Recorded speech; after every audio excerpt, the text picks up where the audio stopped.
Bon, bonjour à tous et bonjour mon frère Jean-Luc, Jean-Claude, Jean-Aimé, il y a que des gens ici, trois Jean. Donc aujourd'hui nous allons partager ensemble un thème très important sur l'Église et la parole du Christ.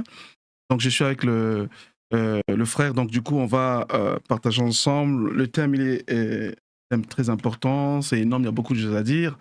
Et sur ce thème-là, on va développer plusieurs aspects donc sur l'Église et la parole du Christ.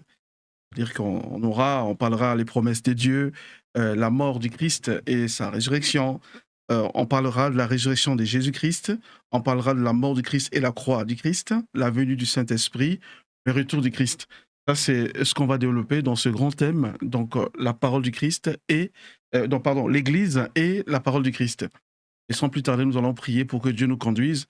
On va partager ensemble aujourd'hui, peut-être, dans ce que j'ai cité, on parlera des promesses et aussi sur la mort du Christ, la croix, qu'est-ce qui s'est passé réellement. Donc, que Dieu nous aide, prions ensemble. Seigneur, merci pour ta grâce. Tout ce que tu fais est bon. Nous prions que tu nous aides à comprendre ta parole. Seigneur, tu as dit que sans la foi, il est impossible d'être agréable à Dieu. Et la foi vient de ce qu'on entend vient de la parole de Dieu. Ta parole nous donne la foi, nous aide à avancer, à être encore mieux, Seigneur, dans notre vie chrétienne, à comprendre les principes spirituels, Seigneur, que tu as enseigné aux premiers chrétiens, aux premiers disciples qui nous ont précédés dans la foi.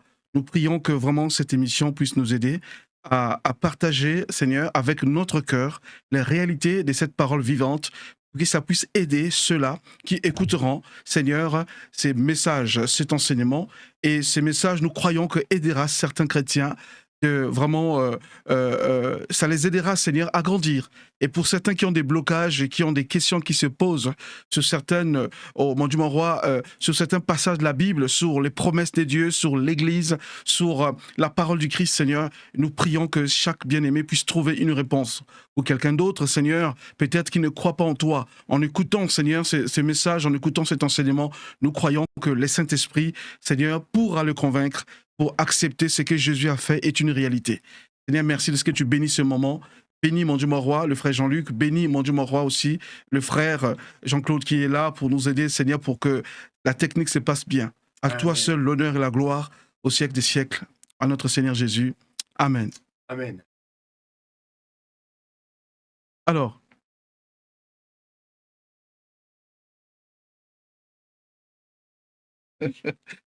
alors mon frère Jean-Luc, aujourd'hui, donc, comme je disais, on va parler sur l'Église et la parole du Christ. Et sans plus tarder, je vais prendre un premier verset dans Matthieu chapitre 28, qui va nous montrer l'une des dernières paroles, donc les dernières paroles de Jésus, avant qu'il soit enlevé au ciel, puisque là déjà on montre que le Seigneur est ressuscité. Dans Matthieu chapitre 28, à partir du verset 1, bien sûr, mais on va remonter un peu plus haut, à partir du verset 16. Il est dit, les 11 disciples allèrent en Galilée, sur la montagne que Jésus leur avait désignée. Quand ils le virent, ils se prosternèrent devant lui, mais quelques-uns eurent des doutes. Comme d'habitude, hein, toujours, est-ce que c'est Dieu? Quelques-uns eurent des doutes. Jésus s'étant approché, leur parla ainsi, tout pouvoir m'a été donné dans le ciel et sur la terre. Allez, faites de toutes les nations des disciples, les baptisant au nom du Père, du Fils et du Saint-Esprit, et enseignez-leur à observer tout ce que je vous ai prescrit. Et voici, je suis avec vous tous les jours jusqu'à la fin du monde.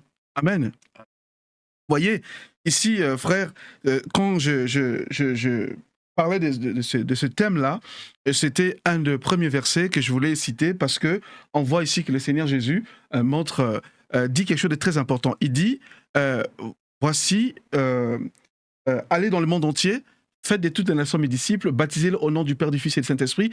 Et il dit, que c'est très important, enseignez-leur à observer tout ce que je vous enseignais.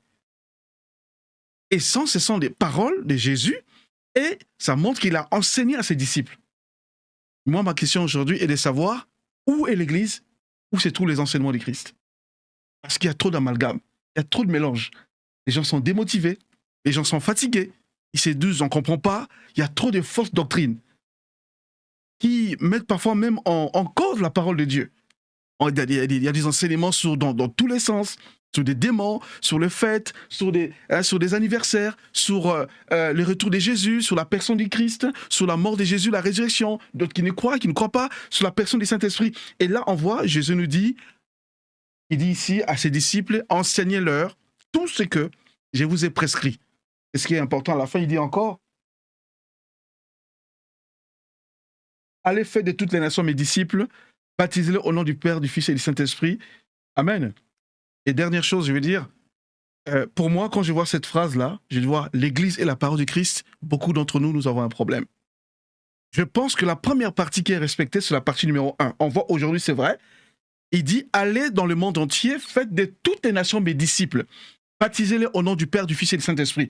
Dans toutes les églises, on le fait. Dans beaucoup d'églises, dans la majorité des pays où il y a des chrétiens, on voit des baptêmes, on voit des gens qui croient, et on prêche la parole de Dieu, aller dans le monde entier, on va dans tous les quatre coins du monde, les gens voyagent, les évangélistes, des docteurs, des prophètes, les gens se mobilisent pour partager la bonne nouvelle. Et ça, c'est l'une des paroles du Seigneur Jésus, ça c'est l'un des ordres que le Seigneur a donné, allez de le faire. Mais le gros problème se trouve dans la deuxième partie.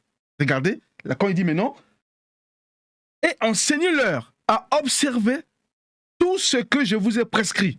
C'est là où se trouve le gros problème, parce que celui qui enseigne doit avoir le savoir. Si je vous enseigne, ou bien j'enseigne à quelqu'un la foi, il faut que j'ai vu la foi moi-même. Il faut que je sache que c'est la foi. Je ne peux pas enseigner des choses que je ne maîtrise pas. On ne peut que donner ce qu'on a. Voilà. Qu'est-ce que tu en penses, mon frère? Ça veut dire que lorsque le mot est disciple, là, ça veut dire que c'est des gens qui sont les étudiants du Christ. Et il demande à ses disciples de faire d'autres disciples, de faire d'autres étudiants. Avec les mêmes enseignements. Avec les mêmes enseignements. Oui. Qui veut dire, nous pensons parce que nous avons le Saint-Esprit. Le Saint-Esprit va nous donner les paroles directement. On n'a plus besoin d'être des étudiants. Alors, le mot disciple, c'est vrai, ça se rapproche avec la racine du mot discipline. Mais on a oublié que étudiant, ça veut dire que un étudiant, c'est pas, tu fais pas les choses à l'improviste. Pour apprendre. Tu apprends, tu médites. Oui. Ce que le Seigneur a dit à Yeshua et au Josué. Que ces paroles de l'enseignement de la Torah ne s'éloignent pas de ta bouche. Médite-le jour et nuit. Une méditation, c'est quelque chose que tu passes, tu réfléchis. Et je pense que c'est ce qui fait qu'il y a tellement de doctrines. Parce qu'on dit tout ce qui vient par notre tête. On ne passe pas du temps à étudier est-ce que j'ai reçu, de quelle source que ça vient. Et je crois que c'est ce travail qui est l'un des premiers travaux à faire.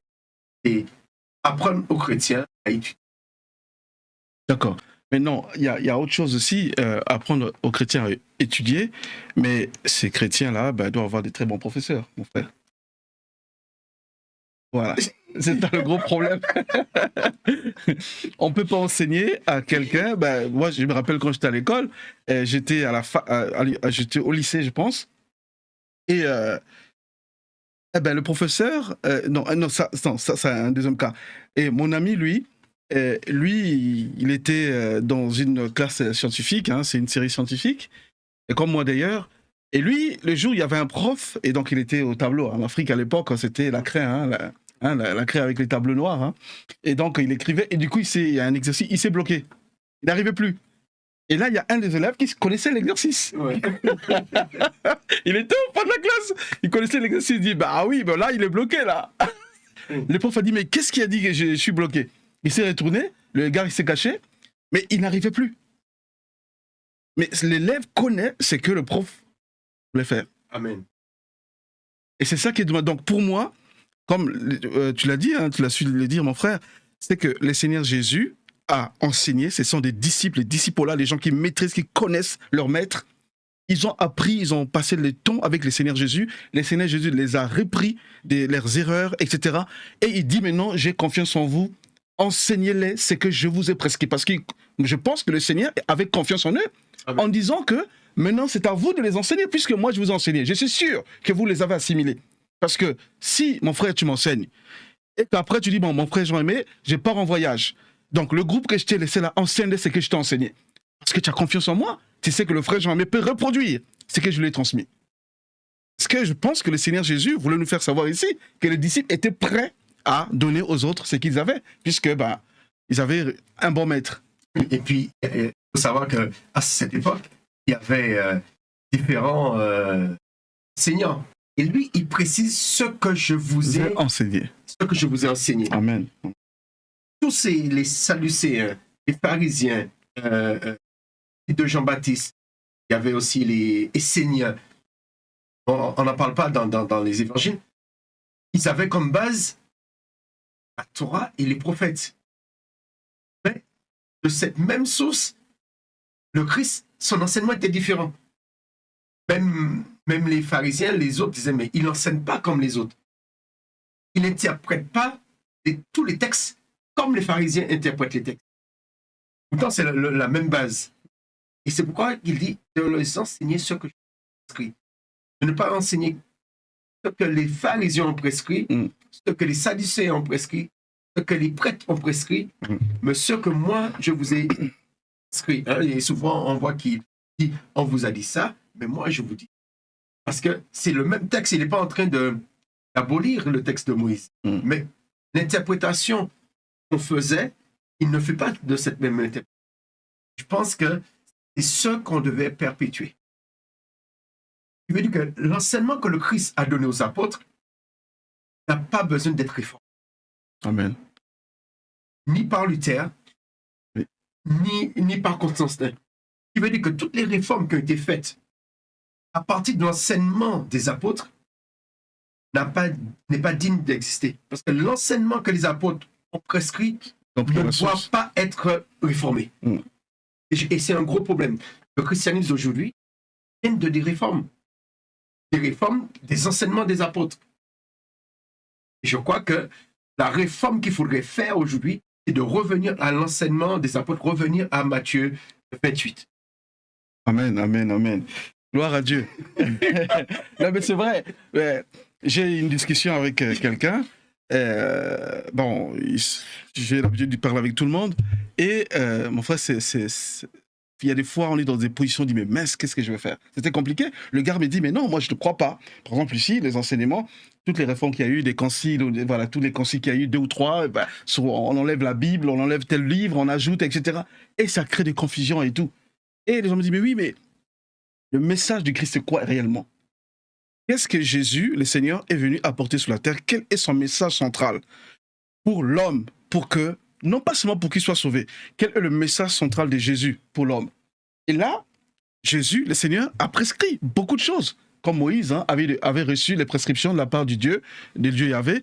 Donc, Elohim a parlé donc, à Moïse, et Moïse a reçu les instructions pour donner au peuple, qu'on appelle les 10 commandements et d'autres lois que tu connais. Et donc, du coup, lui, il n'a fait que transmettre. Et Jésus fait la même chose. Il dit, moi, je vous prescris ceci. Mais un bon disciple fait ce que son maître dit. Pourquoi, ma question encore, pourquoi aujourd'hui l'Église a des problèmes, n'arrive pas à suivre les doctrines du Christ et ils sont en train d'inventer toutes sortes de doctrines? C'est quoi le problème, mon frère?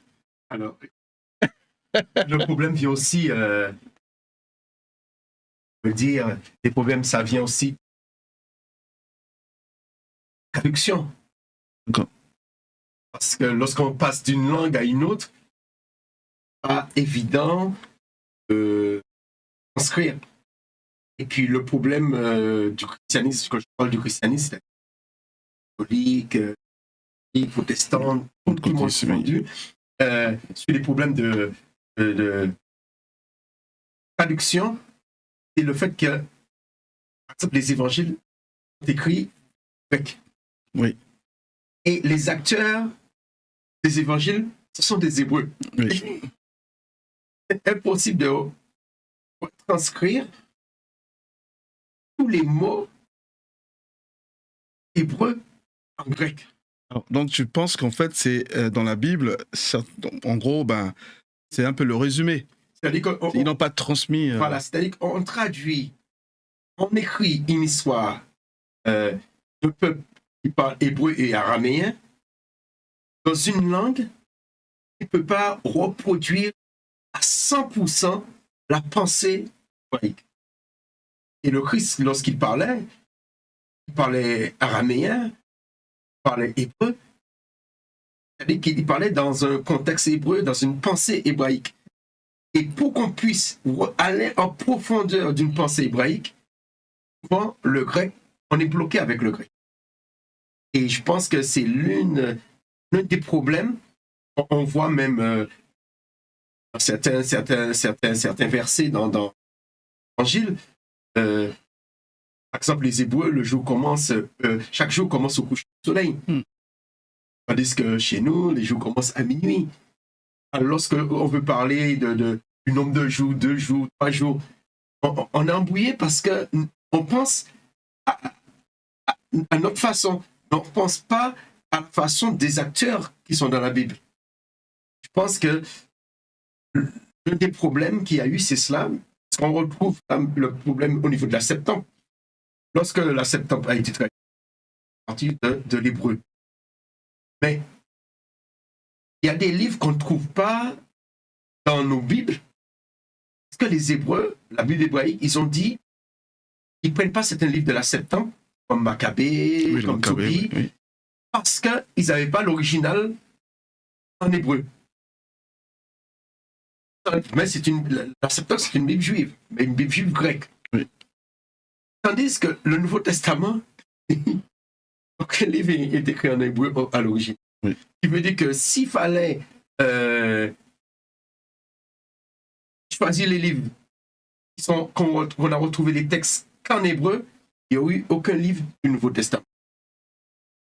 Parce qu'il y a un problème, dans certains mots, dans certaines phrases peuvent être mal traduites. Alors, les Juifs ont pris de ne pas mettre certains livres, donc ce sont des... C'est pas vrai. Dans le Maccabée, on voit même le Christ, il a fêté Hanouka, la fête de la dédicace. Cela n'est pas dans les livres des prophètes, ni dans la Torah, mais c'est dans le livre de Maccabée. On voit que le Christ suivait même des traditions qui étaient écrites dans le livre de Maccabée, mais les Juifs ont décidé de ne pas le mettre dans la Bible. On retrouve dans on le trouve dans les Bibles catholiques, mais c'est pour dire que la rigueur qu'ils avaient, les Juifs avaient. Nous, les chrétiens, on n'a pas eu cette même rigueur. Et la question on peut se poser, est-ce que les évangiles, avant les textes grecs, est-ce que c'était écrit? La question, on n'a pas retrouvé les textes en... Oui, parce que en fait, les évangiles ont été écrits en grec.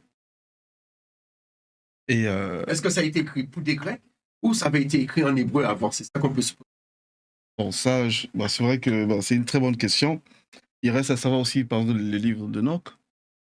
Le livre d'Enoch, Jésus en parle, Jacques en parle, mais on ne le retrouve pas.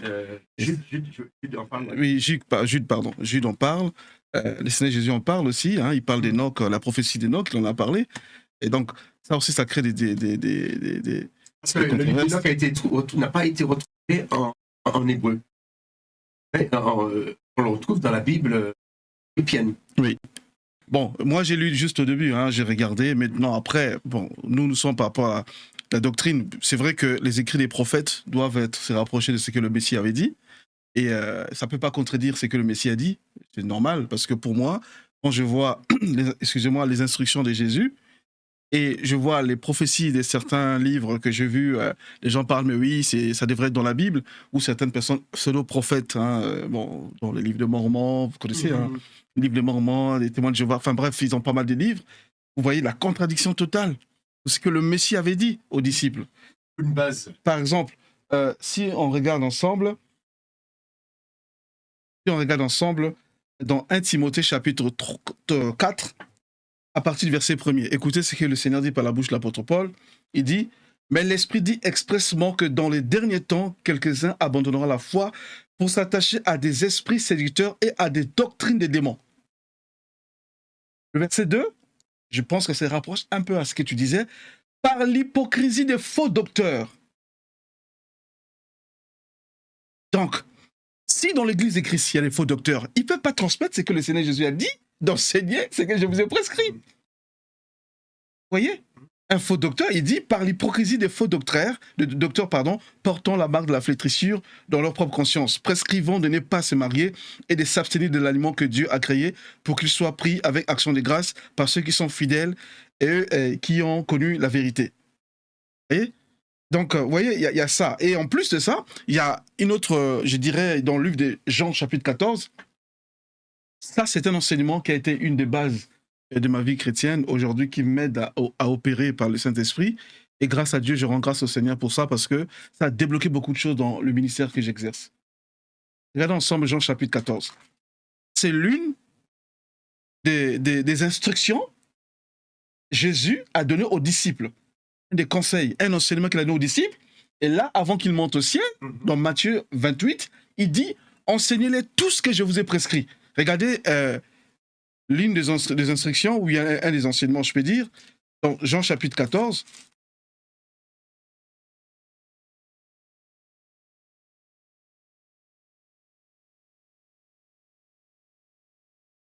Jean chapitre 14, à partir du verset 23. Jésus lui dit, « Si quelqu'un m'aime, il gardera ma parole et mon Père l'aimera. Nous viendrons à lui et nous ferons notre demeure chez lui. Celui qui ne m'aime pas ne garde pas mes paroles et la parole que vous entendez ne vient pas de moi, mais du Père qui m'a envoyé. Je vous ai dit ces choses pour que, pendant que je demeure encore avec vous. Mais le Consolateur, écoutez bien, mais le Consolateur, l'Esprit Saint, que le Père enverra en mon nom, vous enseignera toutes choses et vous rappellera tout ce que je vous ai dit. » Voyez? Voyez? Donc, si... Ça, c'est incroyable. C'est incroyable, c'est incroyable. Il est dit, mais le Consolateur, l'Esprit Saint que le Père enverra en mon nom, vous enseignera toutes choses et vous rappellera tout ce que je vous ai prescrit. Je vous ai dit, pardon. Là, on voit dans Matthieu 18 et 28, le Seigneur Jésus dit que allez dans le monde entier, faites de toutes les nations mes disciples, baptisez-les au nom du Père, du Fils et du Saint-Esprit. Et il dit maintenant, enseignez-les tout ce que je vous ai prescrit. Et ce sont des promesses que Jésus donne. Donc, les promesses de Dieu et l'Église. Et l'Église, qu'est-ce qu'elle fait avec? On voit ici que Paul nous dit qu'il y a l'hypocrisie des faux docteurs. Et il dit qu'il y aura des doctrines des démons. Et là, on voit Jésus dire, par un des enseignements, que ne vous inquiétez pas, le Saint-Esprit viendra, il va vous enseigner toutes choses, va vous rappeler des choses que je vous ai déjà dites. On oublie souvent. Voilà. Que le Saint-Esprit n'est pas là pour venir nous donner... Le parler en langue seulement, non. Voilà, des choses que le Christ n'a pas dit. Oui. Mais il est là pour faire un rappel, qu'on puisse se souvenir tout ce que le Christ a enseigné à ses apôtres, à ses disciples. Et là, par exemple, on fait comment, frère? Là, moi, ça m'interpelle, là. Le Seigneur Jésus dit, tout ce que je vous ai prescrit, il dit, le Saint-Esprit viendra, il va vous rappeler ce que je vous ai dit. Donc, si on ne collabore pas avec lui... Ce qu'il a prescrit. Oui, mais je pose la question. Jésus a dit, le Seigneur lui-même, c'est très intéressant parce qu'il dit, je prends un exemple, tu pars en voyage. Tu me dis, Jean-Aimé, il y a Jean-Claude. Je l'ai enseigné, je suis parti. Si jamais tu oublies ce que je t'ai dit là, vois Jean-Claude. C'est ça. Il te rappellera tout ce que je t'avais dit. Il peut te rappeler. Et il y a certaines choses qu'il va t'enseigner. Mais en fait, ce que Jean-Claude va m'enseigner, ne va pas être en contradiction avec ce que tu m'as dit. Amen. Puisque tu as la source et tu as l'absolue vérité. Amen. Alors, il n'y a pas d'autre. Hein? Alors, qui veut dire que le Saint-Esprit est encore aujourd'hui. Voilà. Qui veut dire que le Saint-Esprit est là pour nous rappeler ce que le Christ a enseigné. Mais là, c'est quoi là? Il y a un problème. Qui veut dire que lorsque nous nous trompons, lorsqu'il y a autant de doctrines différentes, ça veut dire que le Saint-Esprit n'est pas intervenu pour nous rappeler. Ça veut dire que si le Saint-Esprit nous rappelle ce que le Christ a dit, si nous sommes sur la mauvaise voie, si nous sommes sur la mauvaise doctrine, est-ce qu'on est prêt, on est assez humble pour accepter de dire au Saint-Esprit, reprends-moi. Remène-moi sur la vraie voie. C'est une bonne question, oui. Parce que chaque église a sa doctrine. Et on vous dit, vous avez vos professions de foi, ici c'est ce qu'on prêche. Oui. Est-ce qu'on a cette humilité de dire, mais cet esprit, voilà, c'est ce qu'on enseigne dans cette église. Mais on est prêt. Est-ce que tu mets le droit, tu dis ça, tu n'es pas d'accord avec ça? Est-ce qu'on est prêt à que le Saint-Esprit puisse nous parler comme il a parlé aux 7 églises dans l'Apocalypse? Oui. Ça, j'aime ça. Mais ça, j'aime pas ça chez toi. Ça, j'aime ça dans telle assemblée, mais j'aime pas ça. Je pense qu'il est important qu'on puisse laisser le Saint-Esprit, la parole du Saint-Esprit. Et lorsqu'on regarde à la fin de chaque lettre, Oui. hein, il est toujours dit de chaque lettre dans le livre de l'Apocalypse, il dit que celui qui a des oreilles écoute ce que l'Esprit dit aux assemblées. Aux assemblées, c'est-à-dire que chaque communauté, à chaque communauté, le Saint-Esprit a pris l'exemple de telle église. Mais ça peut être l'exemple de ton assemblée aussi. Tout le monde, ils sont l'église de Philadelphie. L'église qui a rien à... qui a pas de reproche. Oui. Ils ne sont pas l'église d'Éphèse, ils ne sont pas l'église de Smyrne. Leur église, c'est Philadelphie. Et qui veut dire que si le Seigneur dit que celui qui a des oreilles écoute ce que l'Esprit dit aux assemblées, aux communautés, veut dire que dans notre communauté, on peut enseigner des choses qui ne viennent pas de l'enseignement du Christ. Et je pense que souvent on fait des jeunes pour ceci, mais plus jeunes, non, pour que le Saint-Esprit puisse nous montrer ce que nous enseignons. Chaque communauté, dans nos assemblées, il ne vient pas de lui. Et je pense, là, il y aura un début on va se repentir, et puis on pourra avoir, si chaque assemblée fait le même travail, on pourra s'unir plus facilement. Mais on ne peut pas s'unir avec des gens qui ne pensent pas comme vous, et puis on ne va pas s'unir parce qu'il faut s'unir.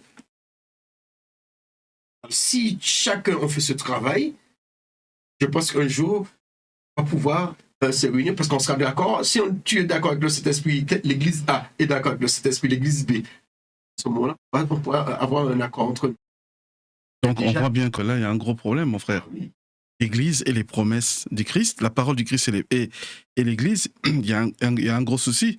Pourquoi j'ai parlé de ces thèmes-là? Parce que avec le peu de temps que le Seigneur me donne de prêcher dans d'autres églises, et maintenant que je fais beaucoup de tours en Afrique et des églises où je vais, moi je pleure.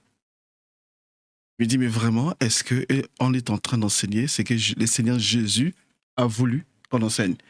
Et je pense qu'aujourd'hui, dans beaucoup d'églises, le Saint-Esprit n'a pas sa place. On ne lui donne pas la place qu'il faut. Comme tu viens de le dire, mon frère, beaucoup de courants évangéliques aujourd'hui, ils ont leur credo. Ils ont dit, voici ce que nous, on prêche chez nous. Je connais un pasteur qui est parti prêcher dans une église baptiste. Et avant qu'il prêche, le pasteur lui a dit, écoute, pas de prophétie. Que le Saint-Esprit m'a dit, tu prêches, tu parles la parole, ne donne pas de parole de connaissance, ni rien du tout, rien, tu prêches. Et il était bloqué, mais il était très charismatique. Et il dit dans son témoignage, on ne peut pas bloquer Dieu. Bah oui, on ne peut pas bloquer, frère. Enfin, tu es d'accord? Alléluia. La lampe, comme une fois je prêchais, j'ai pris un exemple, j'ai dit, nous sommes la lumière du monde. Si tu prends un tissu, tu couvres une ampoule, et là, c'est pas grave. Tu vas penser que la lumière s'est éteinte. Mais parce que la lumière est une onde électromagnétique, c'est de la chaleur. Tôt ou tard, ce tissu-là va prendre la chaleur. Et ça risque vraiment de faire quelque chose. Et quand ça va chauffer, je pense qu'il y a quelque chose ici, quand on va voir qu'il y a la lumière. Donc on ne peut pas empêcher Dieu d'agir. Et du coup, le frère a commencé à prêcher. Mais comme on lui avait dit, ne parle pas du Saint-Esprit, prêche seulement Jésus. Il y a beau, hein? Il a prêché Jésus, mais tout d'un coup, mais comme le Saint-Esprit, c'est lui qui contrôle. Et il commençait à donner des paroles de connaissance. Et ça a touché beaucoup de gens. Enfin, les gens étaient contents. Mais au début, le pasteur a dit, ne prêche pas sur ça. Vous voyez? Donc, on ne peut pas empêcher le Saint-Esprit d'agir. Moi, ce qui me fait mal quand même de voir aujourd'hui, c'est que je peux le dire, nos églises ne laissent pas complètement la place à la personne du Saint-Esprit. Le Seigneur Jésus est clair. Le Saint-Esprit nous enseignera toutes choses et il nous dira ce que lui, il a dit aux apôtres pour les rappeler. Les apôtres ne sont pas là.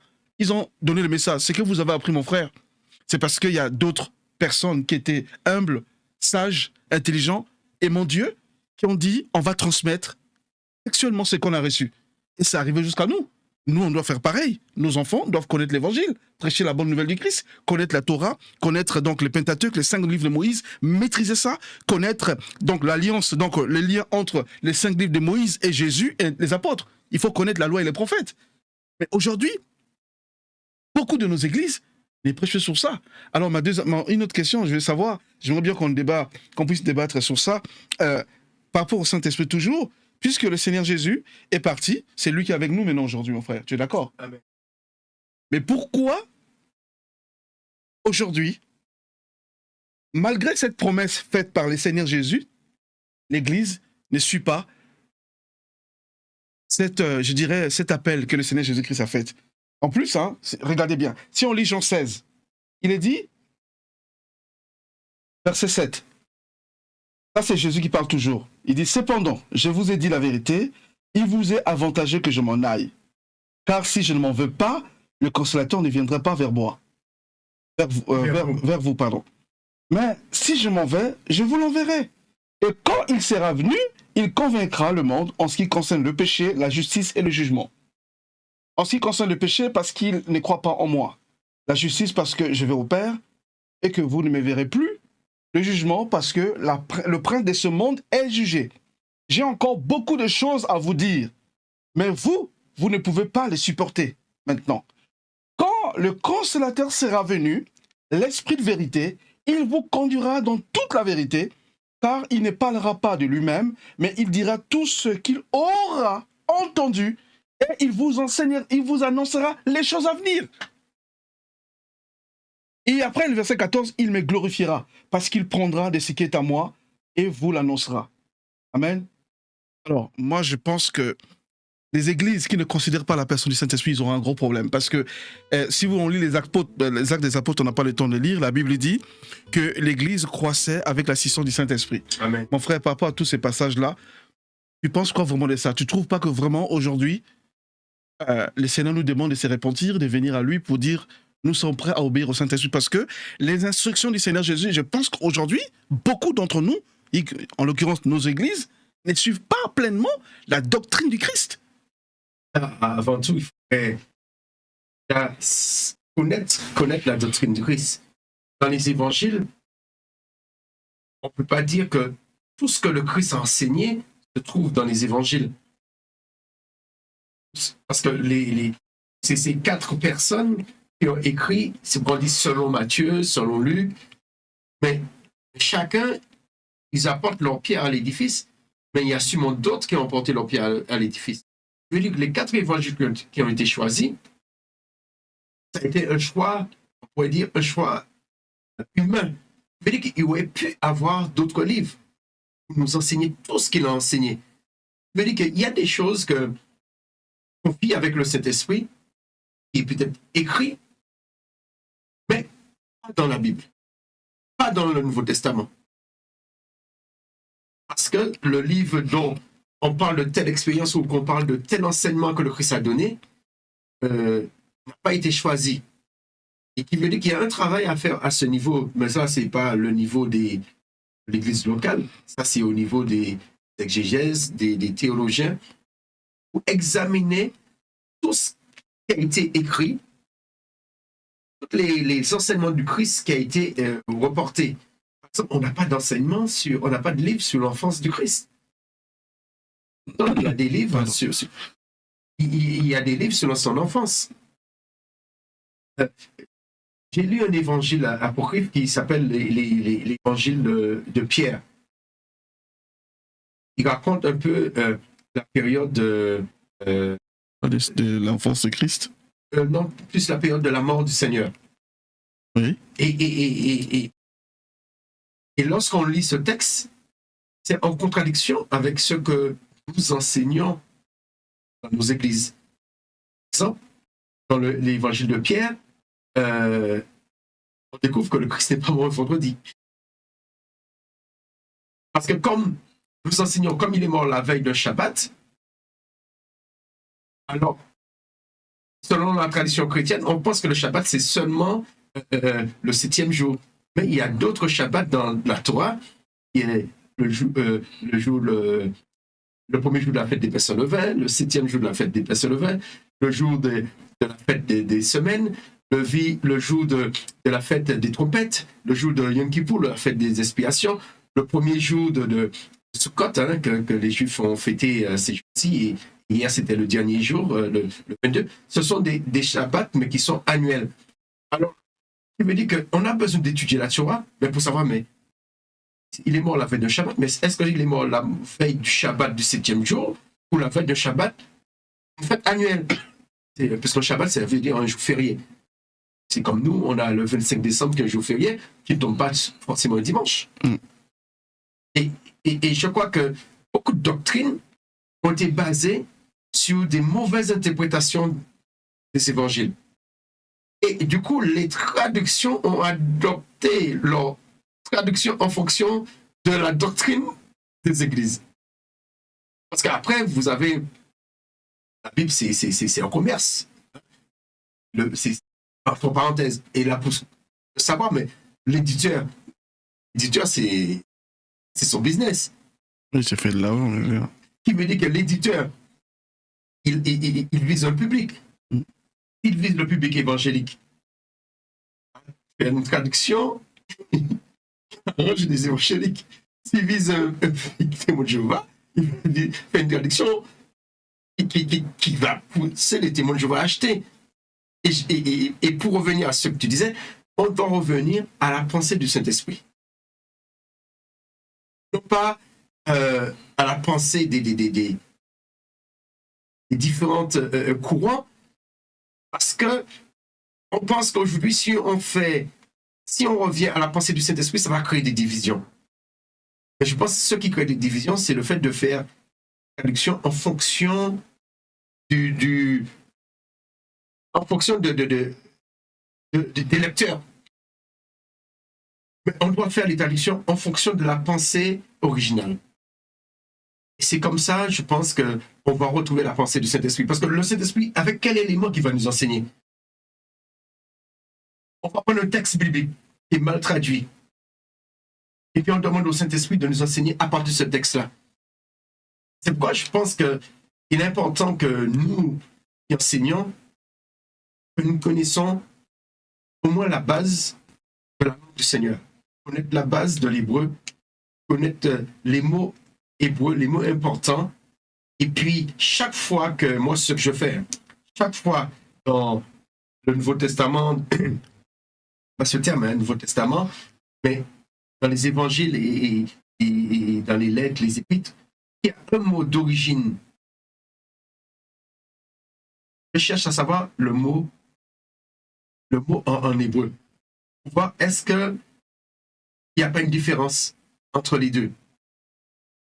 Par exemple, le mot église, ça vient du grec, ecclésia. Voilà. On va chercher pour savoir le mot. Si on avait traduit de l'hébreu, quel mot qu'on aurait eu? Eh bien, on aurait eu le mot assemblée en français. Et lorsqu'on regarde le mot en hébreu, on remonte, on trouve, mais le mot existe. Depuis le mot assemblée, ça existe depuis dans la Torah. Parce qu'on a l'impression, quand tu dis le mot église, c'est un mot que le Christ a inventé. Non, c'est un mot que le traducteur. Et le mot assemblée existe depuis le désert, il s'assemblait. Et c'est le même mot que le Christ a utilisé. Il n'a pas utilisé un nouveau mot pour créer une nouvelle communauté. Et tous on est en train de se battre. On est l'église, on est l'église. Mais je crois il faut qu'on revienne à la racine. Et on comprendra certaines choses quand on lui dit à Pierre, sur cette pierre, je bâtirai mon assemblée, communauté. Et le Seigneur, il dit, concernant le mot assemblée, il dit que beaucoup seront appelés, mais très peu d'élus. Oui. Et le mot appelé, c'est le même mot que assemblée. Beaucoup vont s'assembler. Mais parmi l'assemblée, il y a des élus. Et le mot élu, c'est le même mot que choisi. Ça veut dire qu'on est peut-être tous là dans une église. Ça veut dire qu'on est dans une assemblée. Il y a ceux qui sont choisis. élus, et puis ceux qui sont simplement des appelés. Un appelé, ça veut dire un invité. Ça veut dire que ce sont les invités. Et tandis que lorsqu'on passe directement par le mot église, on perd toute cette connaissance. Tandis que si on va directement à l'hébreu, on voit que ça signifie assemblée, ça signifie appelé, ça signifie invité. Et parmi les invités, il y a des ceux qui sont choisis. Les vierges sages et les vierges folles, elles étaient assemblées. Les 10 faisant partie de l'église, faisaient partie de l'assemblée. Mais il y a 5 qui ont été élus. Lorsqu'on dit que le Christ vient chercher son église, ça veut dire qu'il vient chercher son assemblée. Mais son assemblée, ce sont ses élus, ceux qu'il a choisis. Et cela évite de tomber dans des doctrines qui disent lorsque tu es, tu peux pas perdre le salut, etc., etc. On tombe. C'est la doctrine. Justement, ça, c'est quand on essaie d'étendre le sens des textes. Pierre l'a dit à propos de l'apôtre Paul, en disant qu'il y a des gens qui comprennent mal la pensée de Paul, ils tordent le sens de ce qu'il veut dire. Et moi, je pense que c'est pareil sur les instructions que le Seigneur Jésus a données. La parole de Dieu, aujourd'hui, nous tournons le sens. Bien c'est vrai qu'il y a le côté la traduction, parce que quand c'est mal traduit, on ne peut qu'il mal enseigné. Alors, moi, je pense que aussi, il y a la traduction, donc des textes, mais il y a aussi la nature de la personne que nous sommes. Parce que l'histoire de Luther, moi, j'ai jamais été d'accord avec Luther. Parce que c'est bien qu'il a découvert des choses, un moine catholique. Il découvre que le juste vivra par la foi, tant mieux. Mais il commence à parler de salut sans les œuvres. Salut, vous voyez, il commence à mélanger. Mais c'est parce que le Seigneur Jésus, c'est vrai que dans ses enseignements, on ne parle pas de la nouvelle naissance. Jésus n'a pas enseigné la nouvelle naissance aux apôtres, on ne le voit pas. Mais c'est l'Esprit qui vient enseigner ça à l'apôtre Paul. Vous regardez très bien. Jésus n'a jamais enseigné sur le mariage comme l'apôtre Paul. Vous voyez ? Jésus n'a jamais enseigné sur le baptême du Saint-Esprit. Jésus, le Seigneur, n'a jamais enseigné sur, par exemple, je prends le cas, par exemple, pour prêcher, comment prêcher. Mais regardez ces enseignements clairs, il parle de la prière, il parle des enseignements de la prière, il parle du jeûne, il parle de beaucoup d'autres cas, par exemple, il parle aussi quand même de la famille, il parle de beaucoup de choses, mais il dit aux apôtres que quand je partirai, l'Esprit, quand il va venir, il vous annoncera les choses à venir, il prendra ce qui est à moi et vous enseignera. C'est comme s'il y avait un stock que le Seigneur Jésus-Christ n'a pas pu tout dire, et il dit au Saint-Esprit, tu vas déverser tout sur la terre. Je paraphrase un peu, c'est juste pour donner une image. Et c'est ce qu'il dit aux apôtres au chapitre 16 de Jean, en disant que le Saint-Esprit va vous enseigner, il vous annoncera les choses à venir, il prendra ce qui est à moi, dit Jésus, et vous enseignera.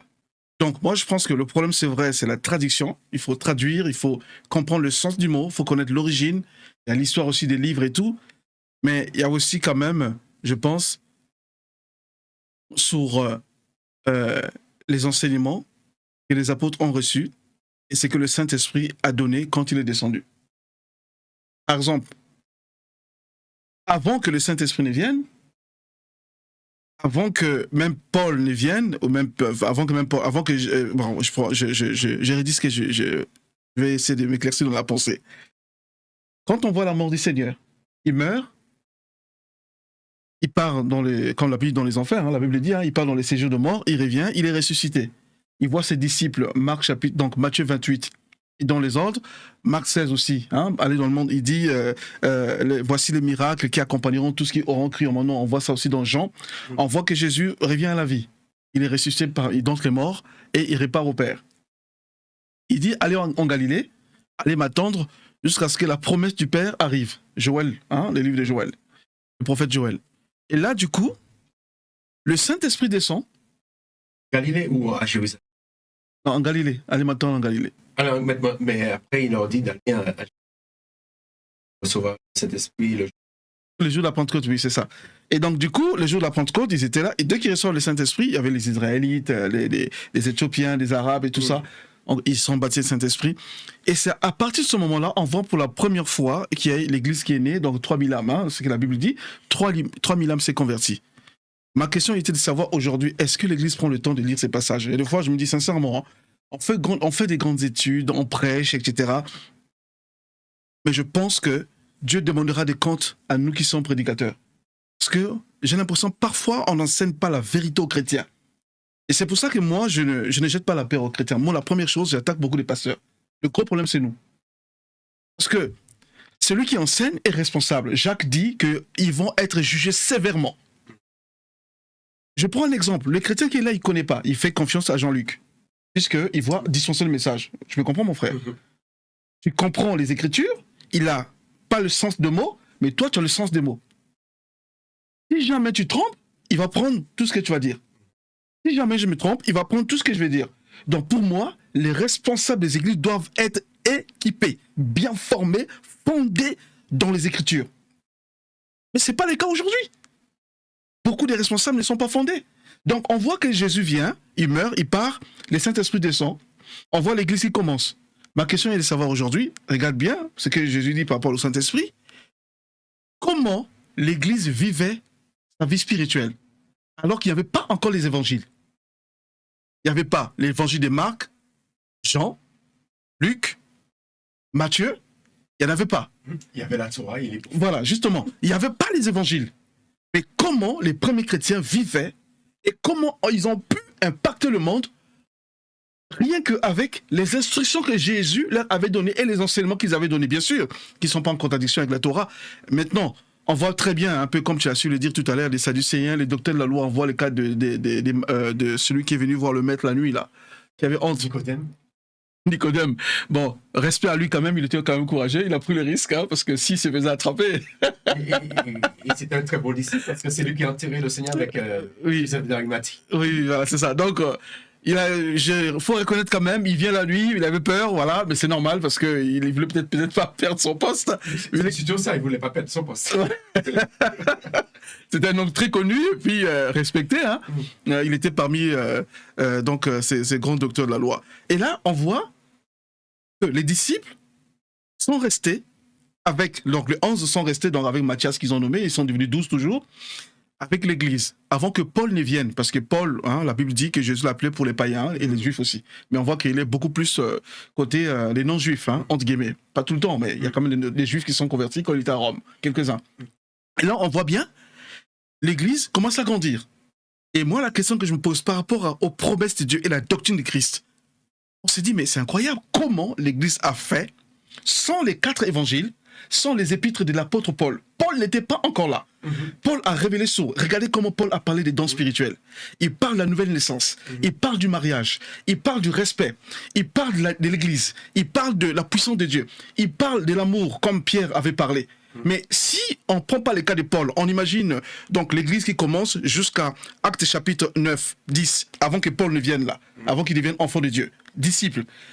Comment l'Église a vécu les promesses de Christ et comment ils ont pu manifester la puissance de Dieu rien qu'avec les instructions que Jésus a données. Alors que nous avons les évangiles, on a le Pentateuque, on a la Torah, je vais dire en entier, on a les 4 évangiles, on a les épîtres, on a l'Apocalypse. Nous sommes incapables. C'est quoi le problème, mon frère? Alors, le problème... En dehors de la tradition. Ouais, pour revenir, comment ils enseignaient les apôtres, ils enseignaient tout ce que le Seigneur leur avait enseigné, mais ils le prouvaient, on te le montre avec les Juifs de Bérée, ils le prouvaient, même Paul le prouvait, tout ce que Christ a enseigné, il le prouvait à partir de la Torah, les psaumes, des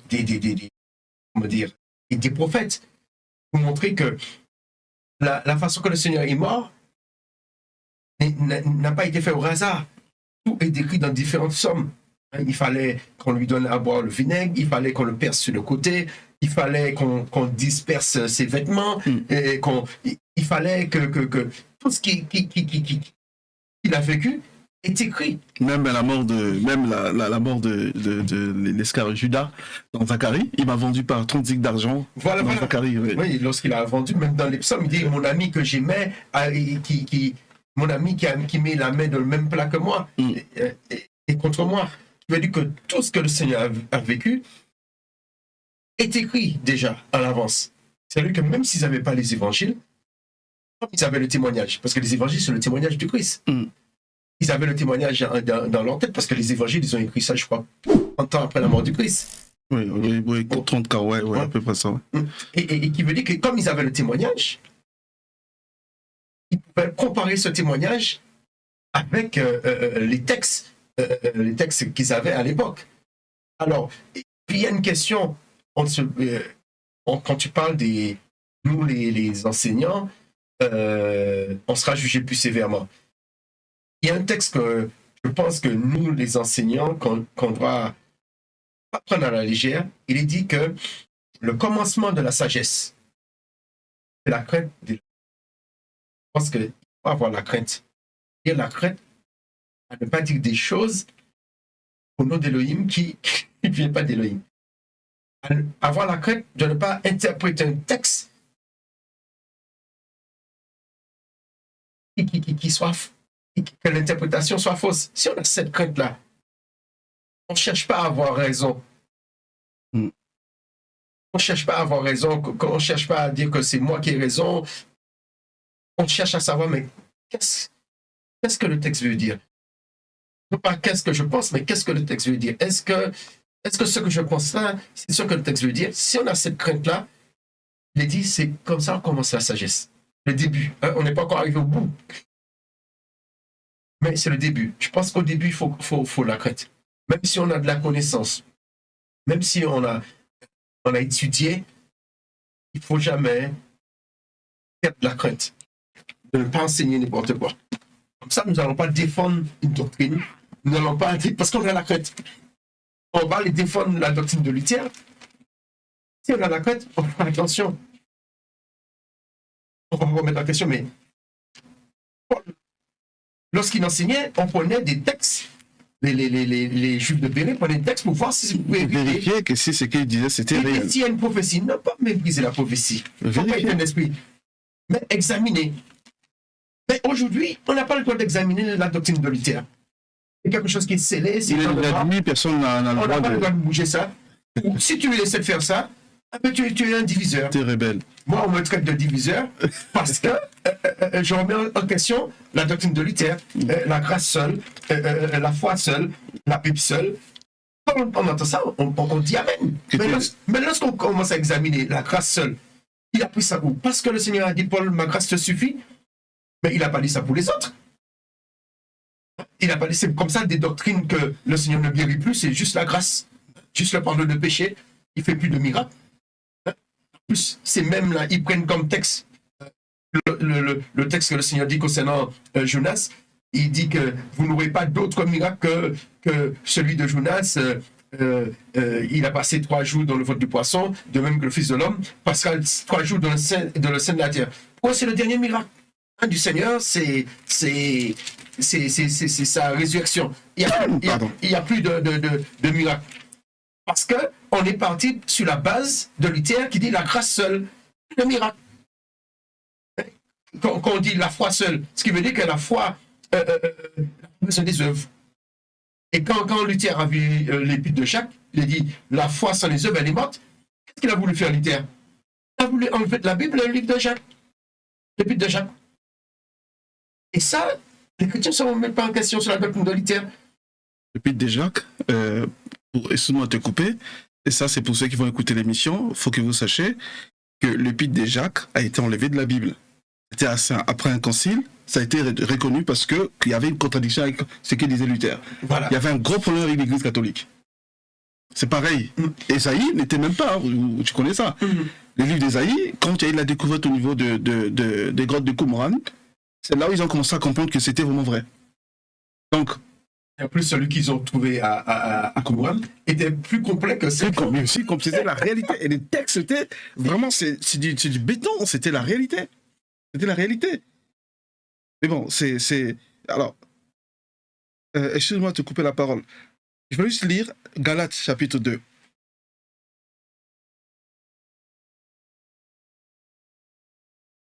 Dans le livre des Galates, pareil, c'est ce que tu es en train de dire, frère, c'est que les gens doivent suivre, et les enseignants, bien sûr, on doit être... c'est normal, hein, c'est qu'un enseignant dit, un élève doit remettre en cause. Vous dites, je ne suis pas d'accord avec ce que tu dis, je fais comme un chrétien de Béry, je vérifie. Aujourd'hui, dans une église, quand un pasteur a prêché, un chrétien dit, je ne suis pas d'accord, on le prend pour un rebelle. Et amen, Nato. Mais c'est pas bon. Aujourd'hui, des pasteurs ne sont pas plus que ce que Paul, la grâce qu'il avait, parce que c'est lui le père des apôtres des païens. Les chrétiens de Béry ont dit, Paul, ce que tu dis est vrai, hein, mais on ne dit pas que tu es faux apôtre, mais on veut voir, on veut vérifier si c'est que tu dis colle avec les textes. Sans te couper, j'avais dit cela à un pasteur, Oui. je lui ai dit que l'habit ne fait pas le monde. C'est pas parce que tu es derrière une chair que tout ce que tu diras derrière la chair est vrai. Tout le C'est monde pas a parce que dit tu as prié Saint-Esprit, guide-nous, enseigne-nous, que tout ce que tu vas enseigner, tu suis le Saint-Esprit. Il m'a dit non, l'habit fait le moine. Du moment que je suis là, c'est que le Saint-Esprit qui parle. C'est pas vrai. Bon, là, ça montre déjà un signe d'orgueil. C'est pour cela, bah oui, c'est un signe d'orgueil. Voilà pourquoi aujourd'hui, les pasteurs sont les responsables. Pour moi, hein, aujourd'hui, moi jamais, j'ai dit à Dieu, quelle que soit l'église où je vais être responsable, je vais faire les choses différemment. Je fais comme Dieu me demande de faire. Parce que tout, le plus petit au plus grand, sont mes frères. Aujourd'hui, les pasteurs et les responsables, il est chef. Quand il a dit, tout le monde doit suivre. Et quand tu n'es pas d'accord, on te traite d'un faux. On va te dire que tu es rebelle. Tu n'as pas le droit de les remettre en cause là. Je prends un exemple avant de lire le passage, hein, frère. Merci d'avoir souligné ça.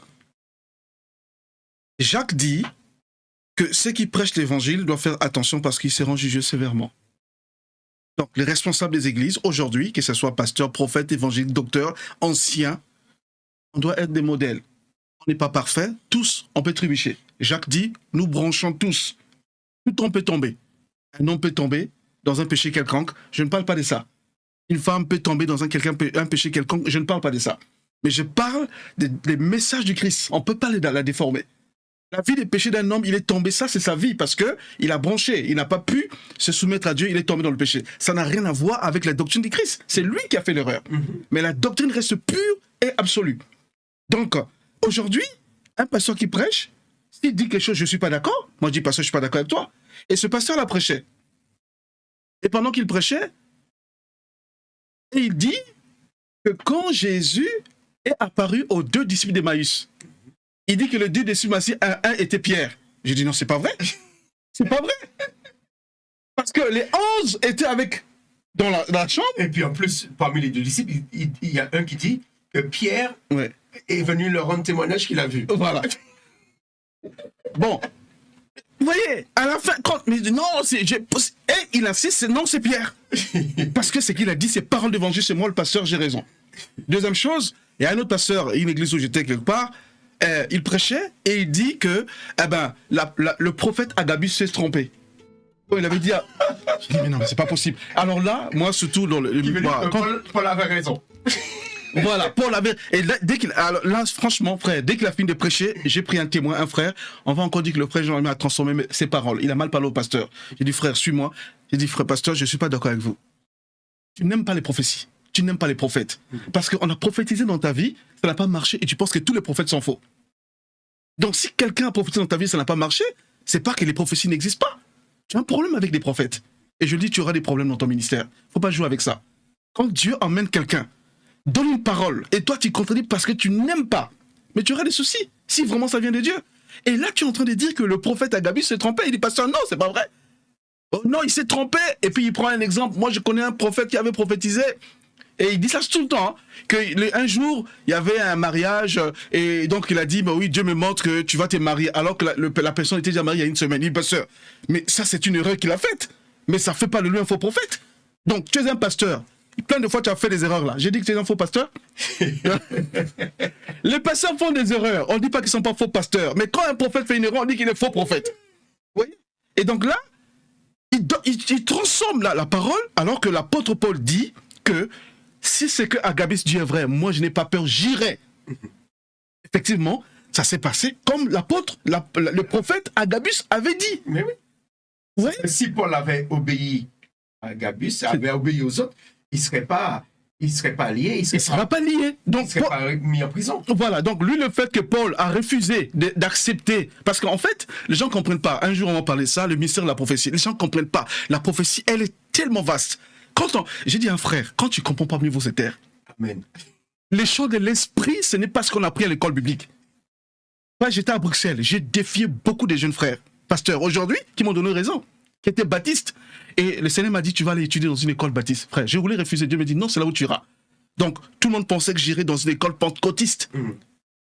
Le Seigneur m'a emmené chez les baptistes, faire 5 ans avec eux. Mais il y a eu des fruits. Beaucoup ne croyaient pas au ministère de l'esprit. Ils ont commencé à croire, les miracles, les dons spirituels. Ils étaient étonnés. Parce qu'il dit, mais faites attention. Et il dit que Agabus, ce qu'il avait dit par rapport à l'apôtre Paul, il s'est trompé. Parce que la preuve que Paul, si Agabus était envoyé par Dieu en disant que si tu vas, cette chose va t'arriver, il me dit, ah, moi je ne vais pas, puisque le prophète a parlé, je dois écouter. Mais Paul a accepté, malgré que le prophète a parlé, je vais accepter ce qui va arriver.